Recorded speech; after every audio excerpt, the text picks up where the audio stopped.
Ibu mau vonis diri, nggak bisa tidur, nggak bisa apa-apa. Divonis diri nggak bisa, nggak akan selesai masalah. Lebih baik lawan perasaannya. Nanti setelah itu tenang, hadapi dengan berikhtiar. Lawan dulu. Itulah amal soleh. Saat ibu bisa melakukan itu, dituliskan pahala.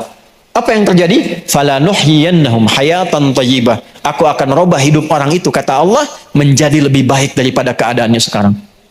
Ayo bergegaslah, cepat evaluasi diri. Koreksi diri. Sedang galau koreksi, kenapa harus begitu? Minta ampunan sama Allah, zikir, istighfar, pakai istighfarnya. Ya, kan tahu ada istighfar galau kan? Pernah nggak keluarkan ayatnya istighfar galau? Hah? Galau dalam kegelapan, gelap, melihat masalah, ada istighfarnya. Di mana ditemukannya? Saya penting utarakan dulu, Quran itu mukjizat bukan? Suratnya atau ayatnya juga? Ayatnya juga. Hurufnya mukjizat bukan? Harokatnya mukjizat bukan? Nah, karena semua mukjizat, pertanyaannya apa itu mukjizat? Oh, gue bilang mukjizat tapi nggak tahu mukjizat. Keistimewaan dari Allah. Mukjizat itu dari kata ajaza yu'jizu, yang mengalahkan, yang melemahkan segala sesuatu yang bermasalah. Artinya apa? Obat dari segala masalah, solusi dari semua persoalan. Yang melemahkan siapa yang menantang. Jadi yang bisa melemahkan galau, gelisah, kesedihan, itu ada diantaranya adalah Al-Quran. Pertama, kalau sedang gelisah, sedang gak enak, ambil wudhu, buka mushaf. Ibu baru buka mushaf saja, itu sudah mendapatkan ketenangan. Itu dahsyatnya Quran. Yang lebih luar biasa, ibu buka acak, itu kadang langsung ayatnya sesuai dengan kebutuhan dan masalah ibu.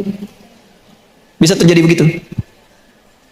Ya, ada gelombang dalam tubuh kita yang nyambung dengan pembukaan mushaf, begitu dibuka, loh kok ayatnya ini seperti yang saya rasakan.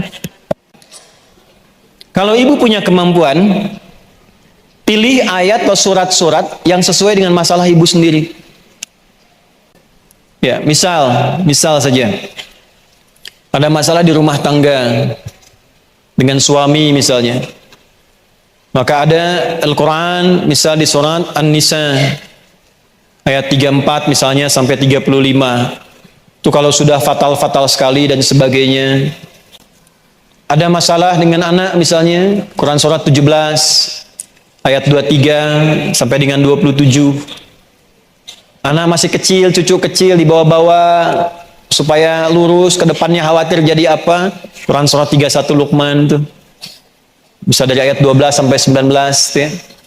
Misal. Kemudian nanti ada surat-surat yang menjaga kita tiap pekanan. Misalnya nanti kalau malamnya itu Yasin, ada fadilahnya. Siangnya itu Al-Kahf. Di Jumat, kalau bisa Jumat baca 2 surah.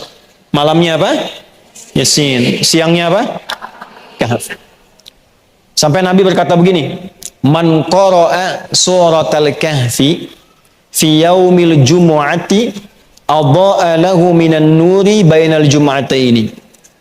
Paham? Tidak. Siapapun yang baca surat Al-Kahfi di hari Jumat, maka Allah akan memberikan nur pada dirinya, cahaya di setiap 2 Jumat. Artinya dari Jumat satu ke Jumat yang lain, Allah kasih cahaya pada dirinya. Nur itu disebutkan 45 kali dalam Al-Quran, dibagi dalam 12 makna. Di antara maknanya ada perlindungan dari Allah, solusi dari masalah. Jadi kalau sebulan sekali dibaca, setiap bulan dapat cahaya dari Allah selama 1 tahun 12 bulan dijaga. Ya. Jadi kalau nanti di surat Yasin ada penjagaan pada jiwa, di surat Al-Kahf penjagaan kepada raga. Jelas? Kalau sedang sedih di rumah tangga, masalah banyak dan sebagainya, surat Yusuf misalnya. Surat Yusuf. Ya, ada orang-orang yang pakar, para ulama di bidang ahli Al-Quran, mengeluarkan keutamaan surat dan ayat-ayat Al-Quran. Semuanya punya topiknya masing-masing. Semua ayat Quran itu mukjizat. Kalau ibu ingin penjagaan dalam hidup sampai meninggal di alam kubur, khawatir nanti kalau meninggal bagaimana? Baca surat Al-Mulk. Jelas?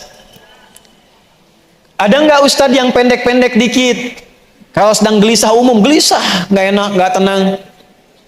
Menemukan tetangga masa gitu, kan? Teman-teman nggak enak dan sebagainya. Ada 2 surat langsung, surah 93 dan 94. Ad-Duha dan Al-Insyirah.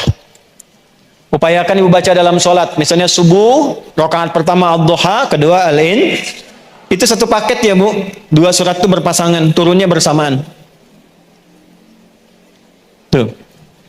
Malam mau tidur, keganggu, gelisah. Oke lah.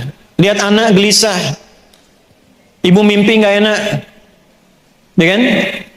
Bangun, gelisah, nggak bisa tidur. Baca 3 surat dan plus 1 ayat. 3 suratnya membuat kita akan lebih merasa nyaman, lebih dingin, lebih adem, lebih cool. Maka 3 cool.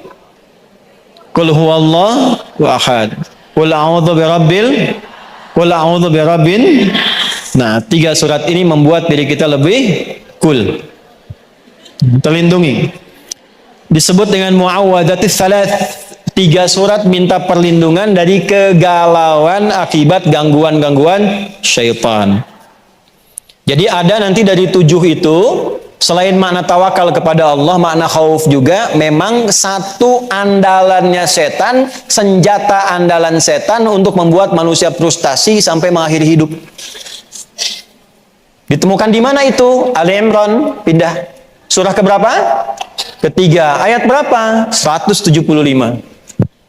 Innama dzalikumus syaitanu yukhawwifu awliya'ah. Quran surah ketiga ayat 175. Ada? Innama dzalikumus syaitanu yukhawwifu awliya'ahu fala takhafuhum wa khafuni in kuntum mu'minin. Itu yang tadi saya katakan, tafsir dari yang Al-Baqarah ayat 150 salah satunya. Sungguh yang mengakibatkan kadang, maaf ya, merasa depresi,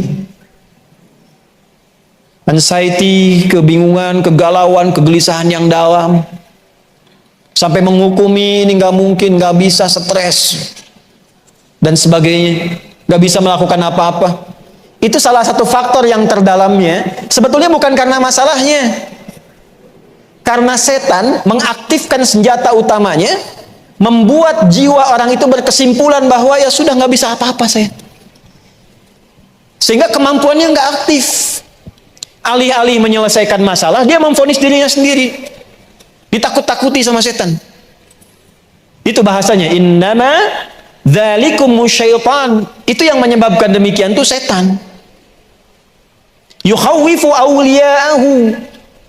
Memberikan ketakutan, menanamkan kegelisahan, membuat depresi, tidak tenang, anxiety dalam dirinya terus gak enak.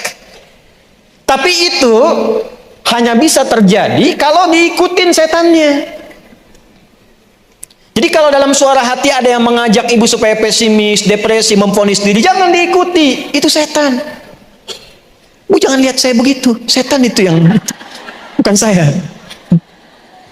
Saya ulang ya. Siapa itu? Setan. Yang menyebabkan itu setan. Jadi kalau ibu sedang punya masalah, terus tiba-tiba dalam hati gitu, dah kamu emang begitu. Kamu lemah. Kamu dilarutkan dalam keadaan demikian. Yakinkan, itu setan sedang bekerja. Tapi itu hanya akan terjadi kalau diikuti. Yukhawwifu awliya'ahu. Membuat, menanamkan, menghadirkan rasa takut, depresi kepada yang mau ikut dia. Lalu kata Allah begini, fala takhafuhum. Jangan diikuti. Bu, jangan diikuti. Jangan takut dengan bisikan setan, jangan khawatir. Lawan itu, lawan. Nggak benar nih. Kamu pasti bisa. Nggak benar. Paksa sholat, paksa baca Quran. Lawan. Kalau nggak dilawan, nanti ke bawah terus.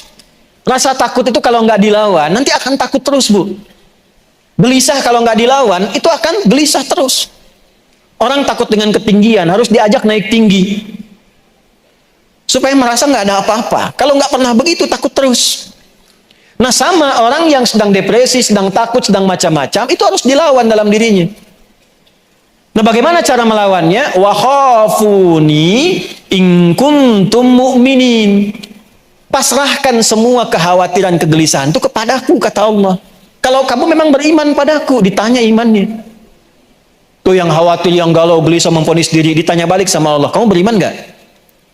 Imannya dipertaruhkan. Hanya orang beriman yang mau mengaktifkan imannya. Aktifkan imannya, Bu. Sehingga ketika iman itu hadir, aman diri kita. Nah, cara kita untuk mengatasi itu dengan bersandar pada Allah, itu bagian tipikal orang beriman, dan pekerjaan kita mengatasi kegelisahan itu bagian dari amal soleh. Jadi jangan salah, amal soleh itu bukan hanya sholatnya. Ketika kegelisahan, kegalauan itu dilawan karena Allah, dituliskan jadi pahala, Bu. Dari mana dapat taunya? Quran surah 16, ayat berapa? 97. Man amila salihah, siapapun yang mengerjakan satu amal saleh, min dzakarin au untha, baik laki-laki ataupun perempuan, wa huwa mu'minun, dan dia kerjakan dengan keimanannya, falanuhyiyannahu hayatan thayyibah, kami akan robah keadaan hidupnya menjadi lebih baik daripada hari itu. Janji Allah. Kami robah hidupnya menjadi lebih baik. Jadi kalau ibu ingin mengatasi kegalauan, pakai iman. Jangan andalkan dengan kemampuan, pengalaman. Bagus, ilmu ada, silahkan. Konsultasi pada psikolog boleh, silahkan, gak apa-apa, lakukan. Ibu tanya pada orang, silahkan. Tapi dalam diri kita sudah ada anti galaunya. Kalau keluar antibody, kalau galau anti, ada antinya. Bagaimana mengaktifkannya? Pakai imannya. Wa huwa mu'minun. Minta sama Allah amal soleh. Apa amal soleh terkait dengan itu? Yakinkan pada Allah, lawan godaan setannya. Jangan diikutin, jangan dibawa ke depresi, dibawa ke pikiran dalam. Untuk apa? Apa ibu dengan seperti itu selesai masalah? Tidak. Ibu mau vonis diri, nggak bisa tidur, nggak bisa apa-apa. Divonis diri nggak bisa, nggak akan selesai masalah. Lebih baik lawan perasaannya. Nanti setelah itu tenang, hadapi dengan berikhtiar. Lawan dulu. Itulah amal soleh. Saat ibu bisa melakukan itu, dituliskan pahala. Apa yang terjadi? Falanuhyiyannahum hayatan thayyibah. Aku akan robah hidup orang itu, kata Allah, menjadi lebih baik daripada keadaannya sekarang. Tuh. Walanajziyannahum ajrahum bi ahsani ma kanu ya'malun. Di akhirat itu dinilai sebagai pahala dan dikasih anugerah surga terindah saat pulang kepada Allah. Tahu nggak tempatnya di Al-Quran disebut apa? Tempat surganya adalah tempat yang sangat luas, seluas langit dan bumi. Ibu punya, ada orang misalnya paling kaya di sini punya kapling 10 hektar. Tapi masih 10 hektar, masih di Bandung. Ada orang yang hatinya lebih luas dari keadaan dirinya. Dia lawan kegelisahannya, dia luaskan hatinya. Karena dia meluaskan hatinya untuk mengatasi masalahnya, Allah balas di akhirat dengan memberikan surga seluas langit dan bumi. Silahkan ibu, mau maraton, mau koprol, mau lari, selangit dan bumi itu bahkan selesai. Ditemukan di mana suratnya? Surat ketiga. Di ayat berapa? 133. Di mana masalah yang diatasi? Ayat 134-nya. Apa bunyinya? Wasari'u ila maghfiratin mir rabbikum wa jannatin 'arduha as-samawati wal ardu u'iddat lil muttaqin. Oh. Ayo bergegaslah, cepat evaluasi diri. Koreksi diri. Sedang galau, koreksi, kenapa harus begitu? Minta ampunan sama Allah, zikir, istighfar, pakai istighfarnya. Ya, kan tahu ada istighfar galau kan? Pernah nggak keluarkan ayatnya istighfar galau? Galau dalam kegelapan, gelap, melihat masalah, ada istighfarnya. Di mana ditemukannya? Surah 21. Ayat berapa? 87 sampai 88. Surat Al-Anbiya. Wa dhannuni idh dhahaba mughadiba. Wa dhanna an lan naqdira alaihi fanada fi dhulumati. Ini istighfarnya. Alla ilaha illa anta subhanaka inni kuntu minadh. Tuh, itu udah tahu. Tuh, Karena selama ini banyak menghafal, jarang dipraktekan. Sampai situ ayatnya nggak dituntaskan. Coba lihat ayat seterusnya apa? Hah? Coba lihat ayat seterusnya apa? Fastajabna lahu. Langsung kami jawab. Kalau zikirnya benar, istighfarnya benar, dijawab. Kemudian, wa kasyafna ma bihi min gham. Wa kadzalika nunjil mu'minin. Perhatikan, lalu kami bukakan gham. Apa itu gham? Gham itu asalnya awan gelap yang menutupi seakan-akan gelap karena masalahnya itu sulit. Kenapa dibuat gham? Padahal Nabi Yunus ini terperangkap dalam ikan besar kan? Ya kan?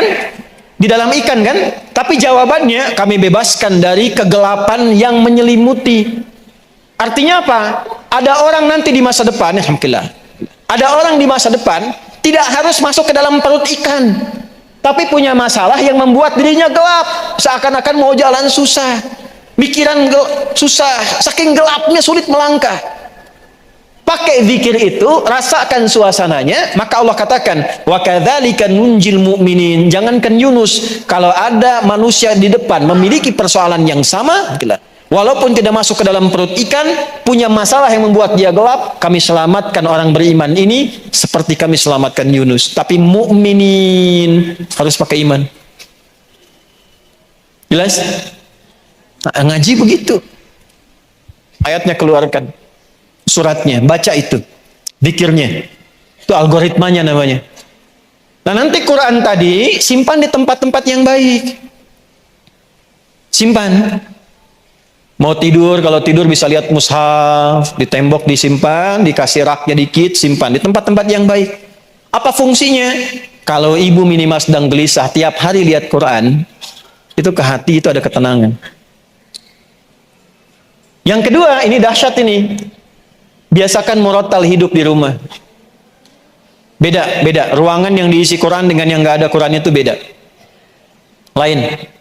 Bu, kalau nggak percaya, dicoba ya. Saya cerita karena coba di rumah. Area dapur dikasih murattal, area tempat anak-anak belajar kasih murattal, ruang tamu kasih murattal, di kamar kasih murattal. Satu kali padam karena habis baterainya, itu berubah keadaannya nggak enak. Nggak enak. Nah, coba ibu, coba mulai ya, praktekkan gitu seperti itu, bacakan, ngaji yang enak, itu akan lain. Dan yang terakhir, kalau ingin lebih enak lagi, satu lagi tadi, upayakan jadi ahli Al-Quran, atau siapkan satu dari anggota keluarga jadi ahli Al-Quran itu tidak harus hafal 30 juz. Yang penting konsisten bersama Al-Quran. Jadi upayakan baca walaupun sehari satu surat, nggak bisa misalnya satu ayat. Kalau nggak bisa satu ayat keterlaluan. Alif lam mim satu ayat, masa nggak bisa? Toha satu ayat, masa nggak bisa? Nama apa Toha, baca Toha nggak bisa. Jelas? Namanya An-Nisa tapi surat An-Nisa nggak pernah dibaca. Halo? Dipaksain ya. Nah, itu aja, jangan banyak-banyak. Jadi obat galau hari ini ambil 2 saja. Satu sholat, yang kedua Al-Qur'an. Tapi kita belajar cara bacanya bagaimana, kapan dilakukan, zikirnya apa, ada pagi dan petangnya, ada malamnya, ada setiap waktu. Pokoknya punya masalah, punya hajat, sholat. Makanya setiap sholat disebut hajat. Setiap sholat disebut apa? Hajat. Jadi kalau ibu mau hajatan, sholat. Ya, mulai diupayakan. Kemudian diusahakan paksa diri untuk membaca Al-Quran tiap hari. Kalau sedang tidak suci, minimal mendengarkan aja, bahwa belajar hukum-hukumnya. Baik ya, diupayakan dimaksimalkan mungkin. Insya Allah kalau sudah seperti itu akan lebih baik keadaannya. Terakhir saya ajarkan doa, ini singkat padat, tapi nanti insya Allah akan membuat kita itu lebih cepat mau sholat, cepat mau belajar Al-Quran. Ibu boleh ikuti lagi seperti yang pertama tadi. Bismillahirrahmanirrahim. Allahumma paksain Ayo rekam, ayo rekam, ayo rekam, ayo rekam terus. Gampang kan? Allahumma pak, paksa dari sekarang ya, paksa sholat, paksa baca Quran, paksa melawan kegalauan dalam diri, jangan dikalahkan oleh godaan-godaan Allahumma paksain. Jelas Bu? Nah, nanti kalau ibu ditanya sama suami di rumah, belajar naon tadi sareng Ustad, Allahumma paksa. Dah cukup ya. Assalamualaikum warahmatullahi wabarakatuh. Salam. Ustadz saya sedang bingung. Tadi sudah solusinya. Nah ini masalah fikih. Masalah fikih. Ustadz saya sedang bingung. Ruko saya akan disewa oleh perusahaan yang mempraktikkan riba dalam ini yang non syariah. Apakah boleh menyewakan tempat kerja kepada perusahaan tersebut karena niat saya hanya menyewakan bukan untuk mendukung ribanya? Itu berbeda antara memfasilitasi dengan bertransaksi. Kalau secara fikih gini, ada prioritas dulu. Kalau ada tempat lain atau pihak lain yang menawarkan itu tanpa skema yang demikian, itu lebih baik. Tapi kalau dalam keadaan memang juga terdesak, diperlukan, maka yang penting itu akad jual beli dan akad sewa menyewa ibu dengan pihak itu. Jadi kalau akadnya itu benar dan tidak terkait dengan pekerjaannya apa, maka yang dihukumi akadnya, bukan perbuatan orang yang menyewanya. Jelas? Paham ya? Kecuali dalam konteks-konteks yang langsung membahayakan secara nyawa. Misal, ibu jualan golok, ada yang beli golok, ibu tahu tujuannya untuk berbuat kriminal misalnya. Nah, maka di situ ada saddud dzariyah untuk menghambat. Semoga kegalauannya sirna dan semoga Allah memberikan solusi yang terbaik. Allahumma taqabbal minna innaka antas samiul alim wa tub alaina innaka antat tawwabur rahim. Rabbana la tada' lana fi maqamina hadza dhanban illa ghafarta. Duhai Allah, kalau ada di antara jamaah yang datang membawa dosa, jangan biarkan dia meninggalkan tempat ini kecuali Engkau telah ampuni seluruh dosa-dosanya. Wala hamman illa farajtah. Ya Allah, jika ada satu di antara jamaah yang datang membawa kegelisahan, kegalauan dalam hatinya, jangan biarkan dia pulang meninggalkan majlis ini kecuali Engkau telah tenangkan keadaan hatinya. Wala asiran illa yassartah. Jika ada yang sedang mengalami kesulitan, dengan keikhlasannya datang mengaji, ringankan, hilangkan segala kesulitan hidupnya. Wala maridan illa syafaitah. Jika ada yang sakit, mohon sembuhkan. Allahumma waladainan illa qadaitah. Jika ada yang datang terlilit dalam ekonominya oleh utang piutang, maka mohon limpahkan rizki kepadanya untuk melunasi utang-utangnya. Allahumma ati anfusana taqwaha wa zakkiha anta khairu man zakkaha anta waliyuha maulaha. Ya Allah, bersihkan hati kami, kuatkan jiwa kami, hanya Engkau yang memiliki jiwa kami untuk kembali kepadamu dalam kebaikan. Allahumma fad biladana Indonesia waj'alha balatan thayyibatan wa anta tardaha. Ya Allah, mohon jaga negeri kami Indonesia, satukan kami dalam kebaikan untuk membangun, jauhkan dari perpecahan. Berikan hidayah pada para pemimpin yang tertinggi sampai yang terendah untuk adil, benar dalam memimpin, yang meringankan hisab mereka di hari kiamat.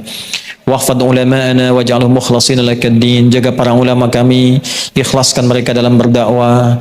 Jauhkan dari keburukan, sifat memecah belah, sifat-sifat duniawi, dan berikan kemampuan untuk mencerahkan dalam kebaikan. Allahumma ansur ikhwatana fi Palestin wa fi kulli makanil mubtalin. Ya Allah, mohon anugerahkan pertolongan pada saudara-saudari kami di Palestina. Setiap tempat yang Kau uji, berikan kekuatan, kebahagiaan, dan ringankan hisab kami di hari kiamat karena kelemahan kami dalam membantu saudara-saudari kami di Palestina dan setiap tempat yang mengalami musibah dan ujian. Allahumma rabbana atina fid dunya hasanah fil akhirati hasanah wa qina adzabannar. Barik ailati kullal muslimat al hadirat wa barik ya Allah kullal muslimat al muntamiyah fi saf muslimah ya arhamar rahimin. Ya Allah, berkahi keluarga para muslimah yang mengaji hari ini. Berikan kesehatan, keberkahan, dan kepada seluruh keluarga yang ada di saf muslimah, pengurusnya, keluarga besarnya, dan kita semua yang hadir hari ini. Bifadlika subhana rabbika rabbil izzati amma yasifun wa salamun alal mursalin wa sallallahu ala sayyidina Muhammad wa ala alihi wa sahbihi ajma'in.